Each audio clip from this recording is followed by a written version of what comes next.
Good evening hello my friends.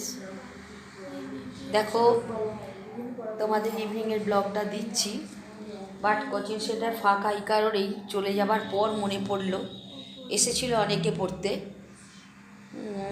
সে সময় খেয়াল ছিল না। যাই হোক, এখনও আমরা চারজন আছি, 3জন স্টুডেন্ট আর আমি, সেটা থেকেই দিলাম। তোমরা তো জানো যে আমি রেগুলারলি এটা দিয়েই থাকি।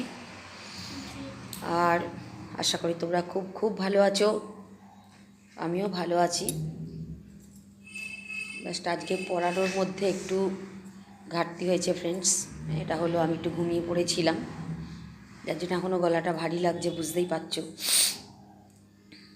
এবং স্টুডেন্টরা এসেছিল, কিন্তু আমি ক্লাসটা করতে পারলাম না ঠিকভাবে, সেটাও শেয়ার করলাম তোমাদের। যাই হোক, তোমরা এইভাবে আমার সাথে থেকো।